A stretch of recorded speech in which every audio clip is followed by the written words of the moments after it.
السلام عليكم ورحمة الله وبركاته. الحمد لله رب العالمين ونصلي ونسلم على الرسول الكريم وعلى آله وصحبه أجمعين. قال الله تعالى في القرآن الكريم والفرقان الحميد: أعوذ بالله من الشيطان الرجيم. بسم الله الرحمن الرحيم. لقد صدق الله رسوله الرؤيا بالحق لتدخلن المسجد الحرام إن شاء الله آمنين محلقين رؤوسكم ومقصرين لا تخافون فعلم ما لم تعلموا وجعل من دون ذلك فتحا قريبا. وقال نبينا محمد صلى الله عليه وسلم: لو أن امرأ اطلع عليك بغير إذن فحذفته بعصاة ففقأت عينيه لم يكن عليك جناح. اللهم صل على سيدنا محمد وعلى آل سيدنا محمد وأنزله المقعد المقرب عندك يوم القيامة. எல்லாம் வல்ல அல்லாஹுவின் திருப்பெயர் போற்றி புகழ்ந்து அன்னலம் பெருமானார் ஸல்லல்லாஹு அலைஹி வஸல்லம் அவர்கள் மீது ஸலாத்தையும் ஸலாமையும் கூறி, அன்னாரை பின்பற்றிய சத்திய சஹாபாக்கள், நல்லோர்கள், சுகதாக்கள், சாலிஹீன்கள், குறிப்பாக இந்த ஜும்மாவின் அவைக்கு வருகை தந்திருக்கிற வர இருக்கிற எல்லா மக்கள் மீதும் எல்லாம் வல்ல அல்லாஹுவின் அன்பும் அருளும் என்றும் குறைவில்லாமல் நிறைவாக வந்து கொண்டே இருக்கட்டுமாக. வல்ல அல்லாஹ் நம்முடைய பாவங்களை, தவறுகளை, பிழைகளை பொறுத்து அவனுக்கு பிடித்தமான நல்லடியார்கள் கூட்டத்திலே என்றும் சேர்த்துக் கொள்வானாக. நீண்ட ஆயுளையும் நிறைந்த சுகத்தையும் அந்த வாழ்க்கையிலே இபாதத்திலே இன்பம் காணுகிற வாய்ப்பையும் உங்களுக்கும் எனக்கும் நம் சந்ததிகளுக்கும் குடும்ப மக்களுக்கும் அல்லாஹ் தந்தல் புரிவானாக.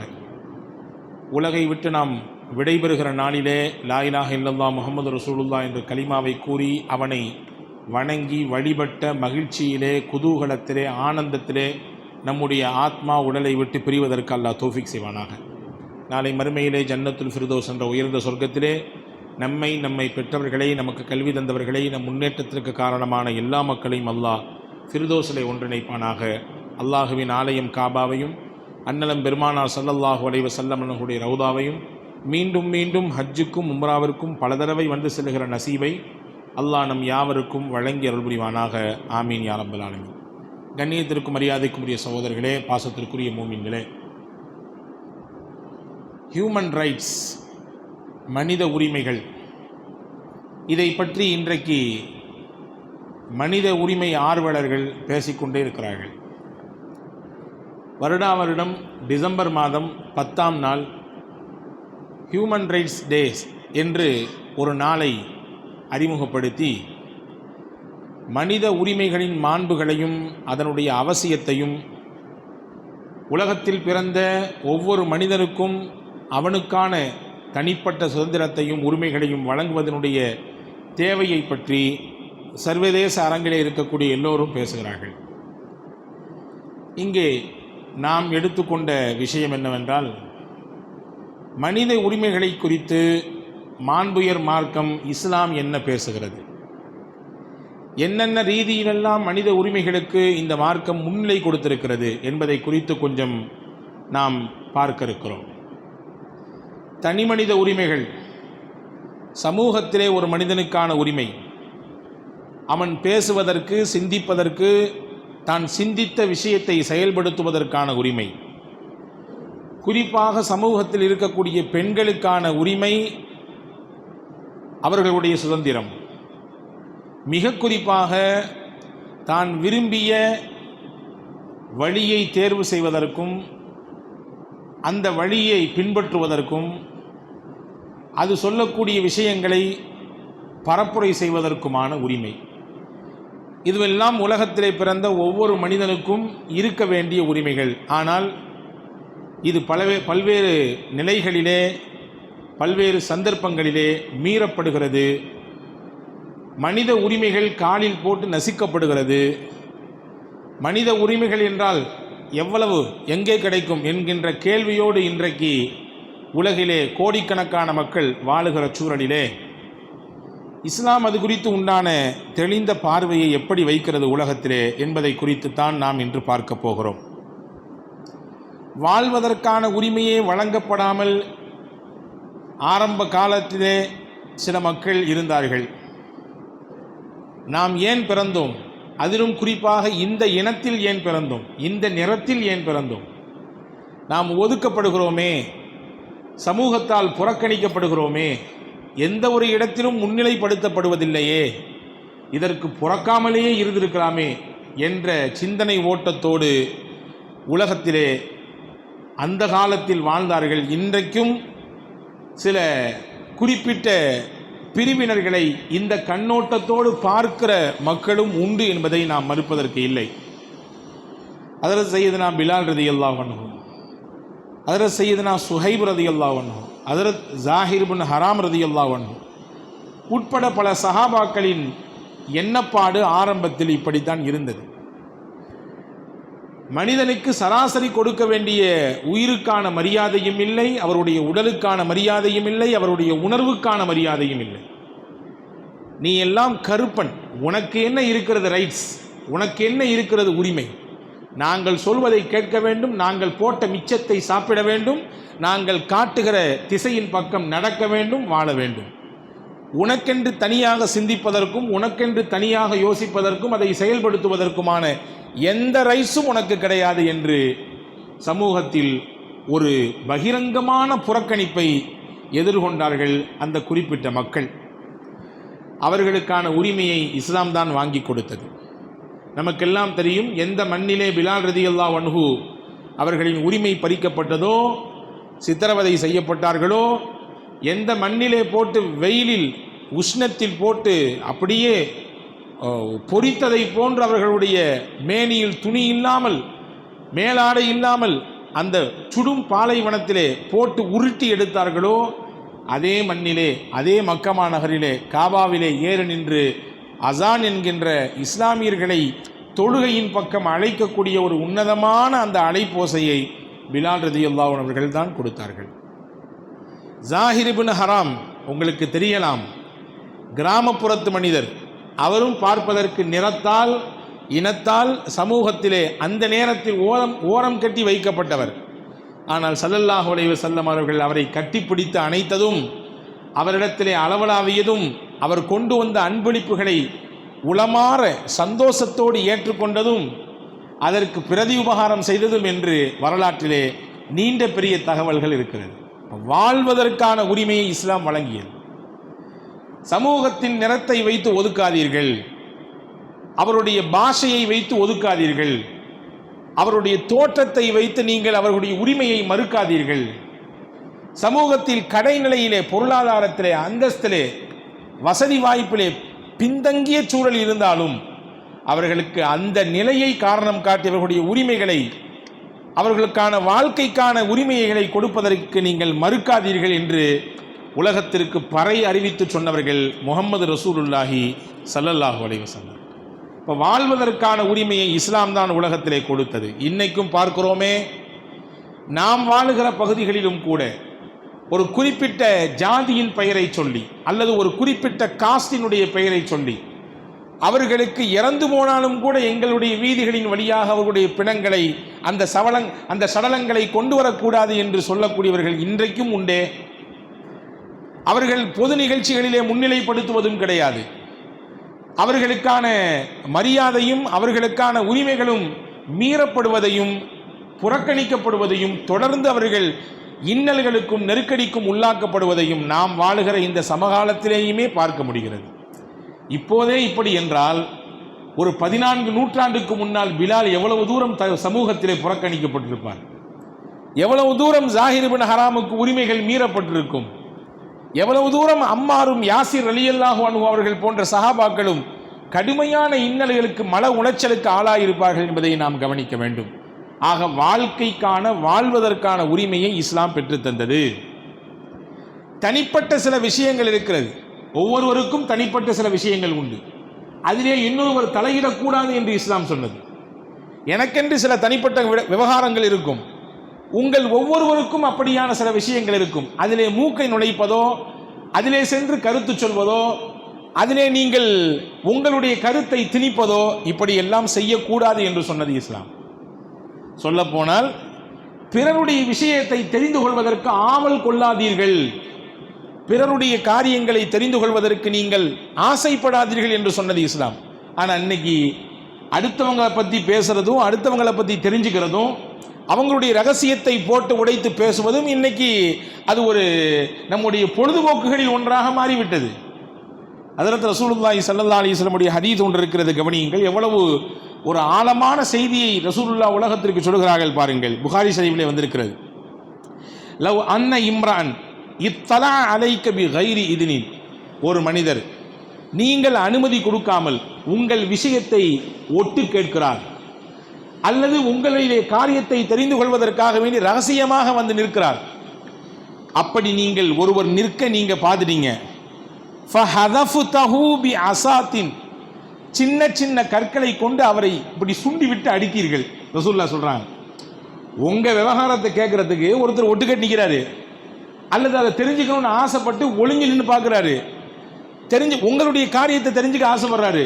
நீங்க அதை பார்த்து ஒரு சின்ன கல்லை கொண்டு அவரை விரட்டுவதற்காக வேண்டி இப்படி சுண்டி விட்டீர்கள். ஃபஃபகஅத ஐனைஹி லம் யகுன் அலைக ஜுனாஹும். புகாரி ஷரீஃபிலே வந்திருக்கிறது, நீங்கள் சுண்டிய கல் அவருடைய கண்ணை பாதித்தது, ஒரு கட்டத்தில் அந்த பார்வையவே அது பறிபோக செய்து விட்டது.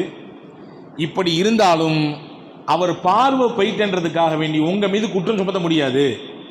ஏன்னா அவர் எந்த மாதிரி காரியத்தை செஞ்சிருக்காருன்னா, உங்க விவகாரத்தை தெரிய ஆசைப்படுறாரு, உங்க ரகசியத்தை தெரியுதுக்காண்டி வந்து ஒட்டு கேட்கிறாரு, ஒளிஞ்சு கேட்கிறாரு.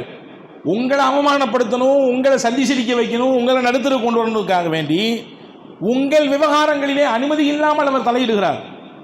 நீங்கள் அதை கண்டிக்கும் விதமாக சின்ன கற்களை வைத்து அடித்தீர்கள், அவர் கண்ணை அது பாதித்தது, பார்வையே போனாலும் உங்க மேல குத்தமே கிடையாது. நாங்கள் சொல்றோம், அவருக்கு பார்வையே போய்விட்டாலும் உங்கள் மீது எந்த தவறும் கிடையாது. காரணம், பார்வை போகும் அளவிற்கு உண்டான பாவத்தை தான் அவர் செய்திருக்கிறார். அடுத்தவர் விஷயத்தில் தலையிடுவதற்கு நீங்கள் யார்? அடுத்தவருடைய தனிப்பட்ட விவகாரங்களில் எதுக்கு நீங்கள் தலையிட வேண்டும்? அவரவருடைய காரியத்தை அவரவர் பார்க்கட்டும், அவரவருக்கான உரிமைகள் இருக்கிறது, அவரவர்களுக்கான சுதந்திரம் இருக்கிறது, எதை அவரவர்கள் செய்து கொள்ளட்டும், நீங்கள் தேவையின்றி தலையிட வேண்டாம் என்பதை கண்டிக்கும் விதமாகத்தான் முஹம்மது ரசூலுல்லாஹி ஸல்லல்லாஹு அலைஹி வஸல்லம் இப்படியான ஒரு செய்தியை பேசினார்கள் என்பதை நாம் கவனத்தில் கொள்ள வேண்டும். சமீபத்திலே மத்திய அரசு ஒரு அறிவிப்பை செய்தது, உங்களுக்கு எல்லாம் தெரியும் என்று நினைக்கிறேன். சஞ்சார் சாதி என்கின்ற ஒரு ஆப், ஒரு செயலி. இந்த செயலியை இங்கே வாழக்கூடிய ஒவ்வொரு இந்திய குடிமகனும் தன்னுடைய மொபைல் போனிலே பதிவிறக்கம் செய்ய வேண்டும். எல்லாருடைய போன்லையும் எப்படி சோசியல் மீடியாக்கள் நம்முடைய பயன்பாட்டுக்கு இருக்கிறதோ, இப்போ நீங்கள் மொபைல் போய் புதுசாக வாங்கினீங்கன்னா அது தானாகவே அதில் இருக்கும் சில முக்கியமான தகவல்கள், முக்கியமான தளங்கள் வைத்துக்கொள்ளுங்கள், யூடியூப்பு அல்லது வேறு ஏதாவது சோசியல் மீடியாவினுடைய அந்த செயலிகள் எல்லாம் அதிலே தானாகவே பதிவிறக்கம் செய்யப்பட்டு இருக்கும். நீங்கள் எடுத்த உடனேயே உங்களுடைய குறியீடுகளை போட்டு உங்களுடைய கடவுச்சொற்களை போட்டு நீங்கள் பயன்படுத்தி கொள்ளலாம். அந்த மாதிரி இந்தியாவில் இருக்கக்கூடிய ஒவ்வொரு நபருடைய மொபைல்லையும் சஞ்சார் சாதின்ற ஆப் இருக்கணும் அப்படின்ற ஒரு விஷயத்தை முன் வச்சுது மத்திய அரசு.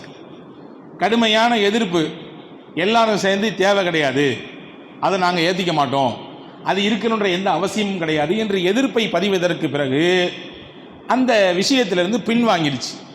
எதுக்கு எதிர்ப்பு அப்படின்னா, அந்த ஆப்பினுடைய விஷயம் என்னன்னு கேட்டால், அந்த செயலி ஒருவருடைய மொபைலில் இருந்தால் அவர் என்ன செய்கிறார், யாரிடத்திலே பேசுகிறார், ரகசியமான விஷயங்கள் என்ன, ரகசிய எண்கள் என்ன, இவருடைய உரையாடல்கள் என்னெந்த மாதிரி எல்லாம் இருக்கிறது என்பதையெல்லாம் அந்த செயலியின் வழியாக எளிதாக கண்காணித்து விட முடியும். அதாவது சொல்லப்போனால் ஒட்டு கேட்குற ஆப் அது.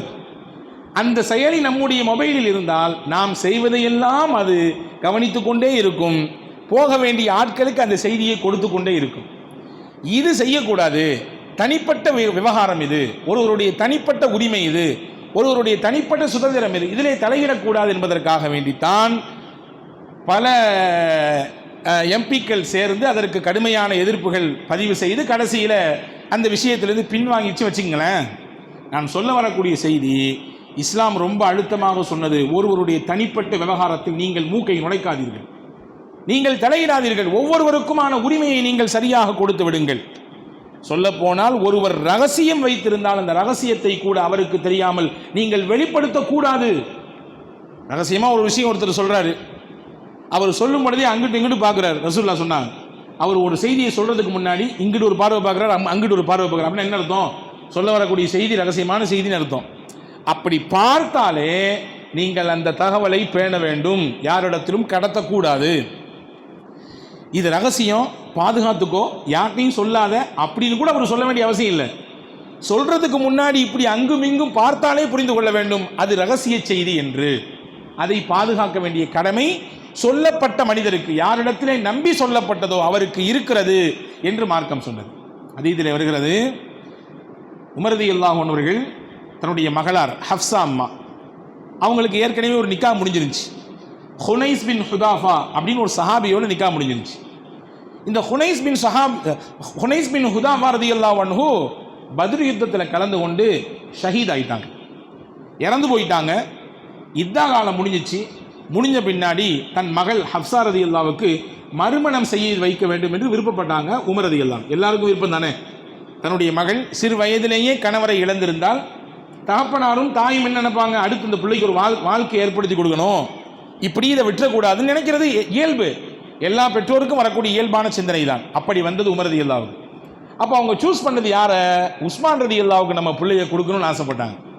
நேராக உஸ்மான் ரலியல்லாஹ்ட்ட போனாங்க. உமர் ரலியல்லாஹு போய் சொன்னாங்க, என் புள்ள ஹஃப்ஸாவை உங்களுக்கு நிக்கா செய்து தரணும்னு ஆசைப்படுறேன், உங்கள் விருப்பம் என்னன்னு கேட்டாங்க. இப்போ உஸ்மான் சொன்னாங்க, எனக்கு கொஞ்சம் டைம் வேணும், இது விஷயமா நான் கொஞ்சம் யோசிக்கணும் அப்படின்னு சொல்லிட்டாங்க. யோசிக்க நேரம் கேட்டாங்க. 2 நாள் 4 நாள் 10 நாள்னு சொல்லி நாட்கள் இழுத்து கொண்டே போகிறது. அப்போ உமர் ரலியல்லாஹு முடிவு செஞ்சாங்க, சரி உஸ்மான் ரலியல்லாஹுக்கு விருப்பம் இல்லை போல தெரியுது, விருப்பம் இருந்தால் தான் யோசிச்சுட்டு ஒரு பதில் சொல்லியிருப்பாங்கல்ல, சொல்லலை, அப்போ விருப்பம் இல்லை போல தெரியுதுன்னு ஹஸரத் உமர் ரலியல்லாஹு முடிவுக்கு வந்து அடுத்த மாப்பிள்ளையை தேர்னாங்க. அடுத்த மாப்பிள்ளை யாரு? அபூபக்கர் ரலியல்லாஹு போனாங்க. என்னுடைய மகள் ஹஃப்ஸாவை உங்களுக்கு நான் நிக்கா செய்து கொடுக்கணும்னு ஆசைப்படுறேன். நாங்கள் உஸ்மான் ரலியல்லாஹு எனக்கு டைம் கொடுங்கன்னு கேட்டாங்க. அபூபக்கர் ரலியல்லாஹு எதுவுமே கேட்கல, எதுவுமே பேசலை, அப்படி சைலண்டாக இருக்காங்க, எந்த பதிலுமே பேசவில்லை. இது உமர் ரலியல்லாஹுக்கு பெரிய வருத்தத்தை ஏற்படுத்திச்சு. என்னடா நம்ம 2 பேரும் எவ்வளோ க்ளோஸ் ஃப்ரெண்டு, உமர் ரலியல்லாஹுவும் அபூபக்கர் ரலியல்லாஹுவும் நகமும் சதையும் போன்று இல்லையா? முதல் கலீஃபா, 2ஆவது கலீஃபா, அது மட்டுமல்ல எக்கச்சக்கமான பின்னணி காரணங்கள் இருக்கிறது. இவ்வளவு நெருங்கி பழங்கக்கூடிய நம்முடைய தோழருக்கு நம்ம மகளை திருமணம் முடிச்சு கொடுக்கலான்னு போய் விண்ணப்பத்தை வச்சா அவர் பதிலே சொல்லலையே. அதாவது ஒரு நம்பி ஒருத்தரை மதித்து ஒரு செய்தியை போய் ஒருத்தர் சொல்கிறாங்க, அவர் காது கொடுத்து கேட்ட, அப்படியா சரி கவலைப்படாங்க, நான் சொல்கிறேன், கண்டிப்பாக இது சம்மந்தமாக பேசுவோம் அப்படின்னு சொல்லிட்டு போனால் கூட ஓகே. நம்ம போய் சொல்கிறோம், அவர் காதில் வாங்குறாரு, ஆனால் எதுவுமே சொல்லாமல் பேசாமல் விறுவிறுன்னு போகிறாரு, எப்படி இருக்கும் நமக்கு? அதை விட நோஸ்கட் வேறு எதுவும் இல்லை. மனுஷன் இருந்தாலே மதித்து வந்து ஒரு செய்தியை சொன்னால் கேட்டு ஏதாவது பதில் சொல்கிறான்னு யோசிக்க வருமா வராதா? அந்த வார்த்தை நமக்கு வருமா வராதா? உமர் ரலியல்லாஹுக்கு பெரிய வருத்தமாகி போச்சு இந்த விஷயம். அல்லாஹ்வுடைய நாட்டம் ஒரு சில நாட்கள் கழிந்தது. முஹம்மது ரசூலுல்லாஹ் ஹஃப்ஸா நாயகியை மனம் கேட்டு நான் முடிச்சுக்கலான்னு விருப்பப்பட்டு உமர் ரலியல்லாஹு தூது அனுப்புனாங்க. ஹஃப்ஸா ரலியல்லாஹு உமர் ரலியல்லாஹு மனப்பூர்வமாக ரசூலுல்லாஹ்வுக்கு கல்யாணம் முடிச்சு கொடுத்தாங்க. அல்லாஹ்வுடைய நாட்டம் அது. ஹஃப்ஸா அம்மாவை ரசூலுல்லாஹ்வுக்கு ஹஸரத் உமர் ரலியல்லாஹு நிக்கா செஞ்சு கொடுத்துட்டாங்க. ஒரு சில மாதங்கள் கழித்து அபூபக்கர் ரலியல்லாஹு உமர் ரலியல்லாஹு பேசிக்கும் பொழுது அபூபக்கர் ரலியல்லாஹு சொன்னாங்களாம், உமர் தோழரே, அன்னைக்கு உங்கள் மகளை பற்றி என்கிட்ட நீங்கள் கல்யாணம் முடிச்சிங்கன்னு வந்து சொன்னீங்களே, அப்போ நான் எதுவுமே சொல்லலை, அது உங்களுக்கு கோபம் தானே அப்படின்னு கேட்டாங்க. உங்களுக்கு அது சங்கடம் தானேன்னு கேட்டாங்க. உமர் சொன்னாங்க, சத்தியமாக சங்கடம் தான், இன்னமும் அந்த வழி எனக்கு இருக்குது. உஸ்மான்கிட்ட கேட்டால் அவராவது பதில் சொன்னார், டைம் கொடுங்கன்னு சொன்னார். நீங்கள் எதுவுமே சொல்லலையே, எந்த பதிலுமே பேசாமல் நீங்கள் கப்பு சிப்புன்னு போயிட்டீங்களே, எனக்கு உள்ளபடியே வருத்தம் தான் அது.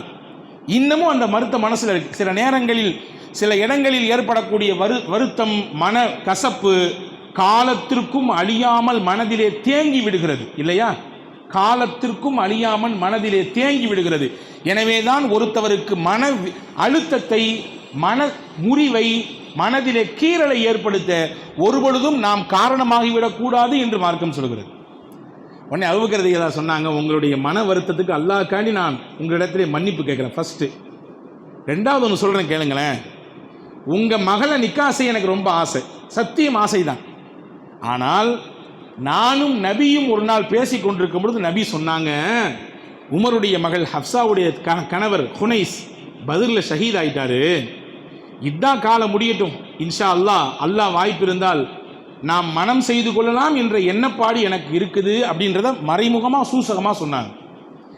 இந்த விஷயத்தை நான் உள்வாங்கிக்கிட்டேன். இப்போ என்கிட்ட நீங்கள் உங்கள் பொண்ணை எனக்கு தரேன்னு சொல்லும் பொழுது நபியின் அனுமதி இல்லாமல் ரசூலுல்லாஹ் உங்கள் பிள்ளையும் விருப்பப்பட்டிருக்காங்க அப்படின்னு சொல்லக்கூடாது.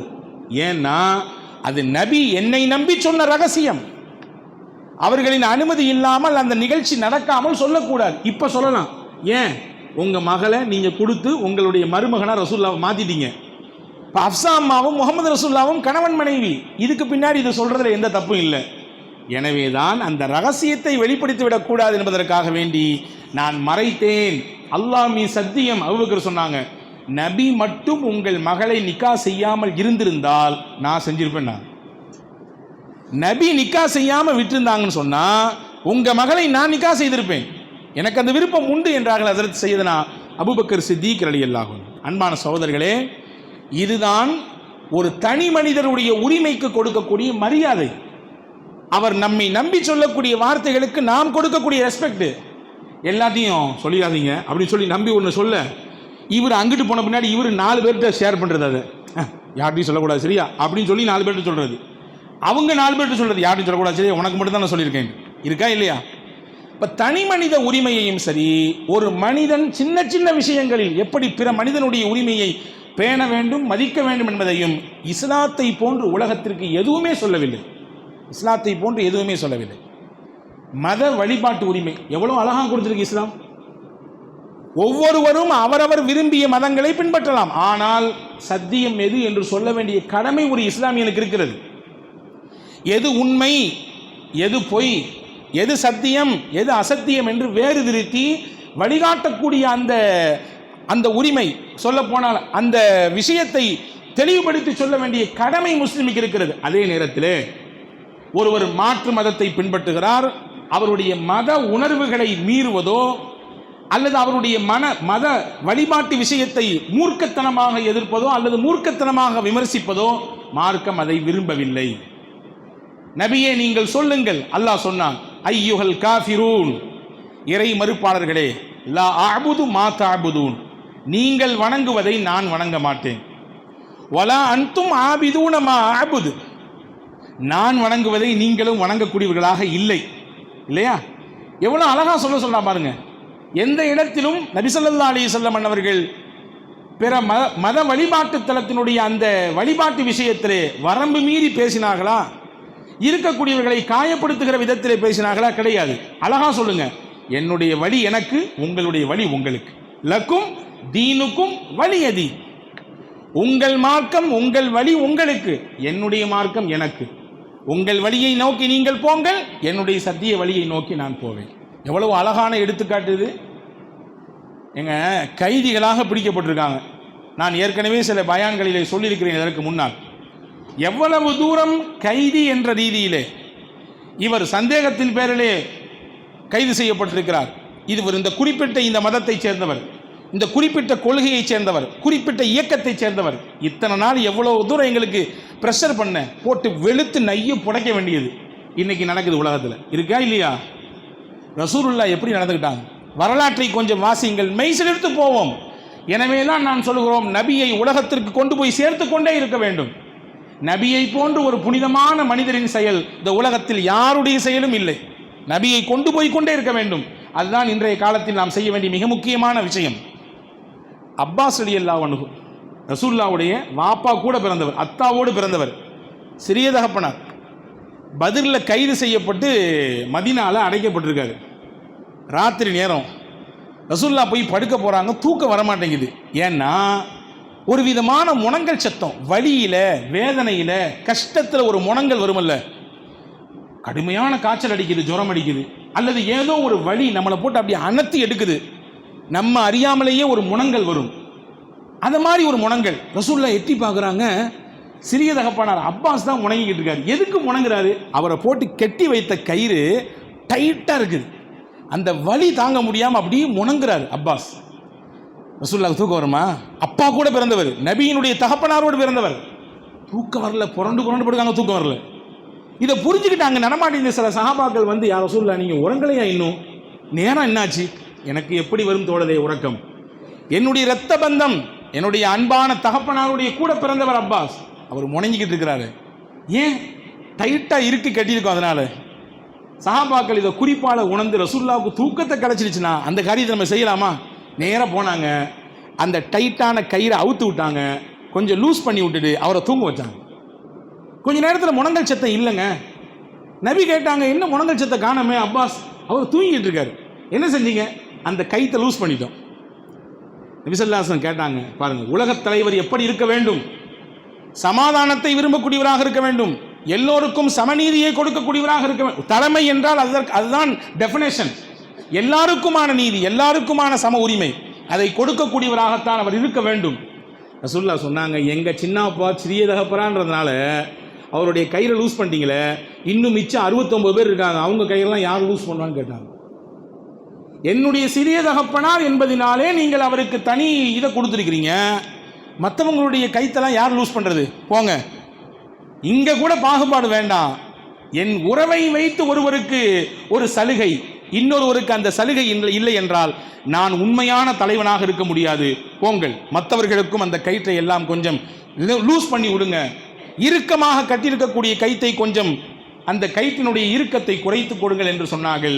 சஹாபாக்கள் போனாங்க, குறைச்சி கொடுத்தாங்க என்று வரலாறு சொல்கிறார். இத்தனை நாள் என்ன வாழ்வெடுத்துறீங்களே, சும்மாடா விட்டீங்க? 13 வருஷம் படுத்தி எடுத்தீங்களடா.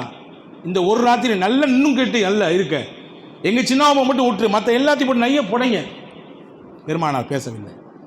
மத விஷயத்திலே வேறுபட்டு நின்றாலும் ஒரு குறிப்பிட்ட விஷயம் வரும் பொழுது அந்த இடத்திலே சமநீதியோடு, சிறந்த பார்வையோடு, நடுநிலையோடு முஹம்மது ரசூலுல்லாஹி ஸல்லல்லாஹு அலைஹி வஸல்லம் நடந்திருக்கிறார்கள் என்பதுதான் வரலாறு. ஆனால் அன்னைக்கு சர்வ சாதாரணமாக மதத்தை காரணமாக வைத்துக்கொண்டு எப்படி மக்களை பிளவுபடுத்தலாம், எப்படி இதிலே நாம் குளிர் காயலாம், எப்படி இதை அரசியலாக்கலாம், எப்படி அதன் வழியாக ஓட்டாக மாற்றலாம் என்ற ஒரு பெரும் திட்டத்தோடு தான் மதுரை திருப்பரங்குன்றத்தினுடைய நிகழ்ச்சி நடந்தேறி கொண்டிருக்கிறது என்பது நமக்கெல்லாம் தெரியும். வக்கீல், அதாவது ஒரு வழக்கறிஞர், வாஞ்சிநாதன் சொல்லக்கூடிய ஒரு வழக்கறிஞர் ஒரு விஷயத்தை எடுத்து வைக்கிறாரு. சமூக வலைதளங்களில் தனியாக ஒரு பேஜ் ஓப்பன் பண்ணி கிளைம் டெம்பிள்ஸ் அப்படின்ற பேரில் ஒரு அக்கௌண்ட் ஓப்பன் பண்ணி இந்தியாவில் எத்தனை மசூதிகளை, எத்தனை தர்காக்களை, எத்தனை தேவாலயங்களை நாம் இடிக்க வேண்டிய தேவை இருக்கிறது என்ற பட்டியலை ஒரு குரூப் செஞ்சிட்டு இருக்குது. கிட்டத்தட்ட 1856 மஸ்ஜிதுகள், தர்காக்கள் இடிக்கப்பட வேண்டும். தமிழ்நாட்டில் மட்டும் 175 மஸ்ஜிதுகள், தர்காக்கள் இடிக்கப்பட வேண்டும். அதனுடைய துவக்க புள்ளி தான் திருப்பரங்குன்றம் மலை. எல்லாரும் திரும்பி திரும்பி சொல்றாங்க, அது கல் மட்டும் இல்லை, அது சர்வே கல். எத்தனையோ ஆண்டுகளுக்கு முன்னால், நூற்றாண்டுகளுக்கு முன்னால் அளவிடுவதற்காக வேண்டி வைக்கப்பட்ட கல். ஆனால் அதை வேறு விதமாக திருப்பி இந்து முஸ்லிம் என்கின்ற பாரபட்சத்தை, ஒரு விதமான பாகுபாட்டை ஏற்படுத்தக்கூடிய வேலையை தொடர்ச்சியாக இங்கே ஒரு கூட்டம் செய்கிறது. அதற்கு உச்ச நீதிமன்றத்திலே உட்கார்ந்து கொண்டு நீதி சொல்லக்கூடிய நீதி அரசர் சப்பை கட்டி கொண்டிருக்கிறார், அதற்கு கையெழுத்து போட்டுக் கொண்டிருக்கிறார். மத ரீதியான எப்படியான ஒரு பார்வை நிகழ்கிறது பார்த்தீர்களா? அந்த 175 பள்ளிவாசல் இருக்குல்ல, நான் சொன்னேன் தமிழ்நாட்டில், அந்த 105 பள்ளிவாசலில் ஒரு பள்ளிவாசல் தான் நம்ம எல்லாத்துக்கும் தெரியும். ட்ரிப்ளிகனில் இருக்கக்கூடிய ட்ரிப்ளிகனினுடைய பெரிய மாஸ்க் வாலாஜபள்ளி, அந்த பள்ளியை இடிக்கணும்னு சொல்லி போட்டிருக்கான். பூந்தமல்லியில் இருக்கக்கூடிய பெரிய பள்ளி உங்களுக்கு எல்லாம் தெரியும். 2 வருஷத்துக்கு முன்னாடி மழை பெய்யும் பொழுது மொத்த இந்தியாவுக்கும் ட்ரெண்ட் ஆச்சு ஒரு வீடியோ. மஸ்ஜிதினுடைய பைக்கை பிடிச்சி மழை பெய்யுது, யாரும் பயப்படாதீங்க, எங்கள் பள்ளியாசம் திறந்துருக்குது, வாங்க, உங்களை நாங்கள் பார்த்துக்குறோம், உங்களுக்கான உணவை கொடுக்குறோம், உங்களுக்கான எல்லா விஷயத்தையும் ஏற்பாடு செஞ்சு கொடுக்குறோம், ஆண்கள் பெண்கள் யாருனாலும் வாங்கன்னு சொல்லி அழைப்பு கொடுத்து எல்லாத்தையும் உட்கார வச்சு கிட்டத்தட்ட ஒரு 3-4 நாள் பராமரித்து அனுப்பிய இடம் பூந்தமல்லி பெரிய பள்ளிவாசல். அந்த பள்ளிவாசல் இடிக்கணும். 175 பள்ளிகள் அதுவும் ஒன்று. இங்கே கவனிக்க வேண்டியது, மத உரிமை, மத வழிபாட்டு தலத்தினுடைய அந்த உரிமை மீறப்பட்டு ஒரு குறிப்பிட்ட அதிகார வர்க்கத்தின் மூலமாக இது தொடர்ச்சியாக கேள்விக்குறியாக்கப்பட்டு கொண்டே இருக்கிறது. ஆனால் முஹம்மது ரசூலுல்லாஹ் எவ்வளவு அழகான மத உரிமையை கொடுத்தார்கள், பிறருடைய அந்த வழிபாட்டை எப்படி மதித்தார்கள்.